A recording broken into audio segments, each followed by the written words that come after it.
Hey guys, my name is Jennifer Brave and I am the founder and owner of Facets Relational Care, and today I'm going to be doing a video on the ego defense mechanism for Enneagram Type 5. This video is a free one. I'm going to be putting it on YouTube as well, so if you're watching from YouTube, this is a series that I've been doing on my Patreon account about the different ego defense mechanisms for the different Enneagram types. So this will give you just a little taste of what I've been doing.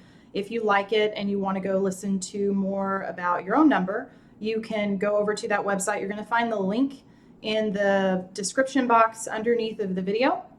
So we'll go ahead and jump right into it then. The ego defense mechanism for Enneagram Type 5 is called isolation, and it is defined specifically as a defense mechanism that is similar to repression. It is characterized as a mental process involving the creation of a gap between an unpleasant or threatening cognition or other thoughts and feelings. It's a weird definition, weird way to word that.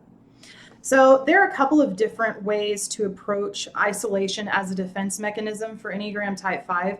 Specifically, what that definition is referring to is a detachment from feelings, but I would also say on a more basic level, fives tend to isolate themselves just in general.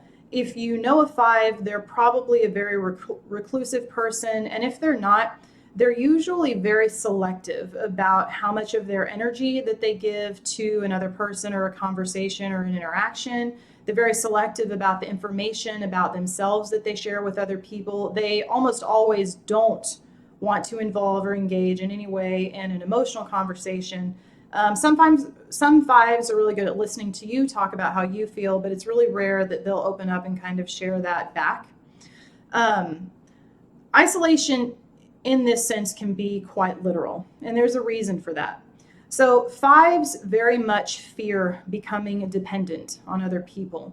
They also fear other people becoming dependent on them. Autonomy is a really, really big deal for fives. Most people don't know that. And so fives a lot of times try to build a lifestyle that allows them to have that degree of independence. So they want to be financially secure, especially, so that they don't have to rely on other people. And this kind of is where the whole keeping other people at a distance sometimes comes into play, because when you can keep people at a distance, you can control how they affect you, how much of your energy they take, how much energy you give, etc., etc. Okay. This is also part of being a withdrawing number. I have previously made a video about the different stances, the assertive stance, withdrawing stance, and then the orienting stance, as I like to call it. This is a really big component to being a withdrawing number in general. Fours, fives, and nines all do this. They just do it in different ways. So this is the way that five does it. I'll do videos later to explain what it looks like for each of the different types, but this is what it's like for type 5. You know, fives are the people that you can send them a text message and you don't get a reply to the text message until maybe 2 weeks later. They are the people that you can invite to all of these different functions, and they always seem to have a reason as to why they can't come. Or if they do, they tend to show up late and leave early. And while they're there, they're kind of wallflowers. You know, they're in the back observing, not necessarily interacting so much. And when they do, it's not on a grand scale. It's usually more on a one-to-one example, that kind of a thing, a one-to-one conversation. That's one way to describe isolation for type 5. Specifically, the way that they have defined it here, what they're referring to is that emotional detachment that fives have. And this kind of ties back into the first definition that I gave of isolation. For fives, as well as for anybody, really, when you kind of turn your attention inwards and you have to work through emotions, that's an exhausting process for anybody. I don't care what it is. Fives are very much trying to conserve their energy, again, as a withdrawing type. And so sometimes even their own emotions are too much. Those emotions can suck the energy right out of them. So it's easier to be detached. On top of that, fives are very cerebral people. Being in the head stance or the thinking stance, their life occurs primarily up here, just like it does for 6 and 7. It occurs differently than it does for 6 and 7. You see the head energy display itself a little bit differently.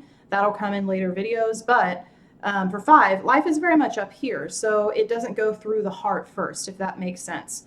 I want to use some examples that my best friend gave me because she's a 5, and these are perfect. I don't think that I could have come up with better examples, and I know she wouldn't mind if I used them.